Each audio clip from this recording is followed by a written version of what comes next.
মার্কিন president Donald ট্রাম্পের নির্দেশে আকাশ ছোঁয়া দম্ভ নিয়ে তেহরানের ওপর চড়াও হয়ে বেশ বিপাকে পড়েছে মার্কিন বাহিনী। সেই দম্ভকে চূর্ণ বিচূর্ণ করে পারস্য উপসাগরের নোনা জলে মিশিয়ে দিচ্ছে ইরান। তাদের হামলায় মার্কিন বাহিনীতে প্রতিনিয়ত বাড়ছে মৃত্যুর মিছিল।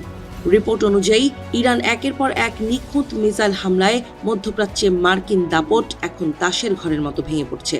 বাহরাইনের পঞ্চম নৌবহরের সদর দপ্তর থেকে শুরু করে গভীর সমুদ্রে থাকা বিশাল আকৃতির রণতরী কোথাও নিরাপদ নয় মার্কিন সেনারা। আয়াতুল্লাহ খামেনির রক্ত যেন ইরানি ড্রোন আর মিসাইলগুলোতে আকাশের পরশ বুলিয়ে দিয়েছে। মিসাইল হামলায় এখন পর্যন্ত 650 জনের বেশি মার্কিন সেনা হতাহত হয়েছে বলে দাবি করেছে খামেনির বিশেষ বাহিনী। এই খবরে মার্কিন প্রতিরক্ষা সদর দপ্তর পেন্টাগনের কন্ট্রোল রুমে এখন এক বিভীষিকাময় নীরবতা নামিয়ে এনেছে। তবে ইরানের হামলায় এত পরিমাণ সেনাদের হতাহতের তথ্য নিয়ে এখনও মুখ খুলেনি পেন্টাগন।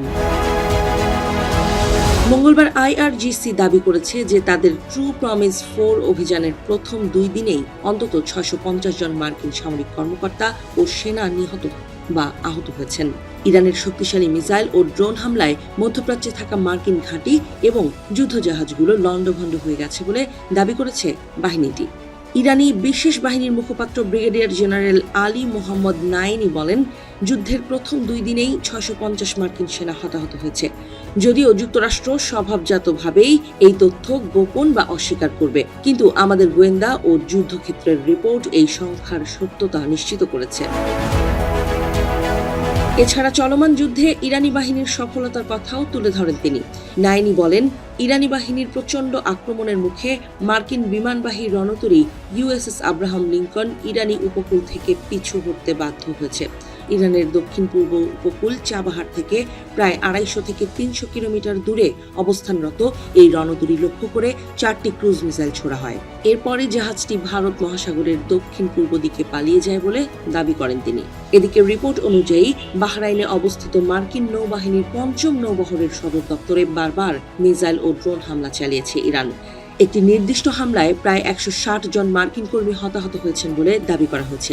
এছাড়াও ইরানি নৌ মিসাইলের আঘাতে মার্কিন নৌবাহিনীর একটি গুরুত্বপূর্ণ যুদ্ধকালীন সহায়তা জাহাজ মারাত্মকভাবে ক্ষতিগ্রস্ত হয়েছে। গত শনিবার সকালে প্রথমে ইরানের ওপর হামলা শুরু করে মার্কিন ও ইসরায়েলি জোট। এই হামলার জবাবে অপারেশন ট্রু প্রমিস 4 শুরু করেছে তেহরান। আয়াতুল্লাহ খামেনির মৃত্যুর পর এখন নিজেদের সবথেকে ধ্বংসাত্মক রূপ দেখাচ্ছে ইরানের ইসলামী বিপ্লবী গার্ড আইআরজিসি, যা মধ্যপ্রাচ্যে মার্কিন আধিপত্যকে সরাসরি চ্যালেঞ্জের মুখে ফেলেছে।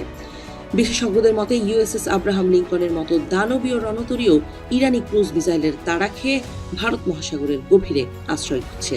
বাঘের ঘরে ঢুকে বাঘকে মারার দুঃসাহস দেখাতে গিয়ে মার্কিন বাহিনীকে চরম মূল্য দিতে হচ্ছে বলে মন্তব্য করেছেন তারা।